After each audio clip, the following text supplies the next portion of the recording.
Hello दोस्तों, कैसे हैं आप लोग।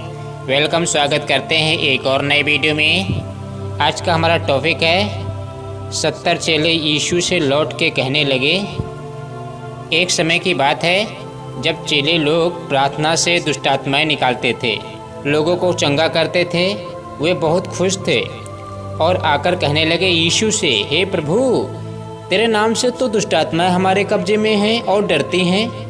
मैं जब प्रार्थना करता हूँ आपके नाम से। तब यीशु ने उत्तर दिया कि अच्छी बात यह नहीं है कि तुम शैतान निकालते हो, दुष्ट आत्माएं निकाल रहे हो। यह ज़रूरी बात नहीं है। ज़रूरी बात यह है कि तुम्हारे नाम स्वर्ग में लिखे हैं। पहले से ही इस बात पर आनंदित हो।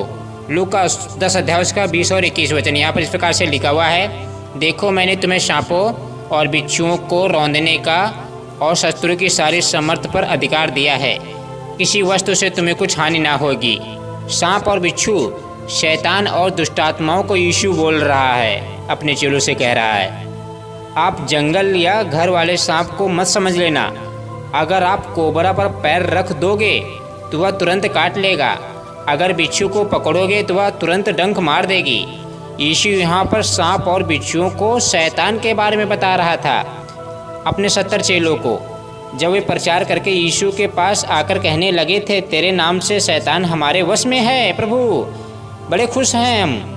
तब यीशु ने कहा, शैतान तुम्हारे वश में है यह बड़ी बात नहीं है, तुम्हारे नाम स्वर्ग में लिखे हैं, यह बड़ी बात है। आज जो मसीही यीशु पर विश्वास करता है उसका नाम स्वर्ग में लिखा है पहले से ही।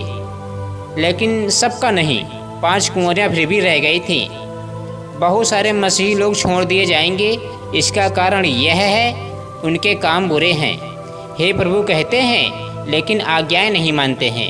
लोग कहते हैं मानता तो हूँ, प्रार्थना तो करता हूँ। अगर कहीं उनकी जींस पैंट टॉप पहने हुई लड़की पर नज़र आ जाए, पड़ जाए, प्रार्थना और बाइबल पढ़ना अलग। लड़की को देखकर लार टपकने लगेगी और क्या सोचेंगे, इसका नंबर मिल जाए। देख देख कर व्यभिचार करते हैं, लेकिन उनको यह पता नहीं है यीशु ने मत्ती 5 अध्याय का 28 वचन में क्या कहा है, बताता हूँ और पढ़ भी देता हूँ।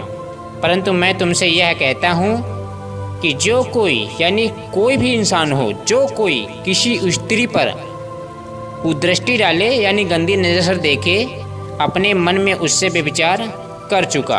उसको छुओ, पकड़ो या ना पकड़ो, अगर सोच भी लिया तो अपने अडल्ट्री व्यभिचार कर दिया।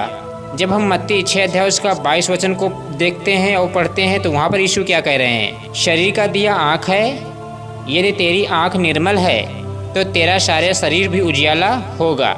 मतलब सारे पाप जो होते हैं वह आँख ही से होते हैं, आपकी आँखों से।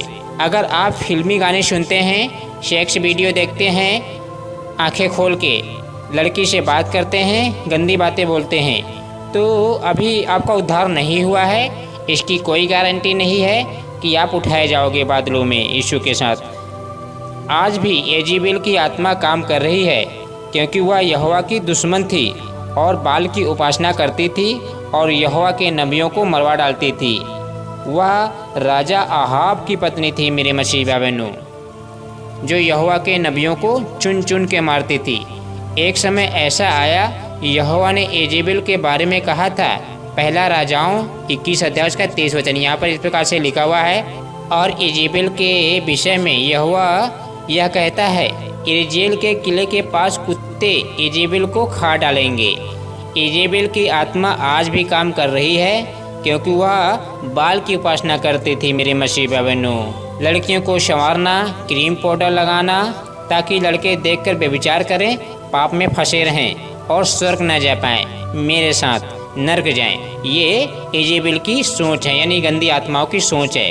इसीलिए यीशु समझा कर गए थे, तुम्हारा विरोधी शैतान यानी लूसीफर इस खोज में रहता है हमेशा कि किसी मसीही व्यक्ति को फाड़ खाएं। शैतान कभी नेता के बेटे के पास नहीं जाएगा, वह सिर्फ यीशु के पवित्र जनों के पास ही जाता है।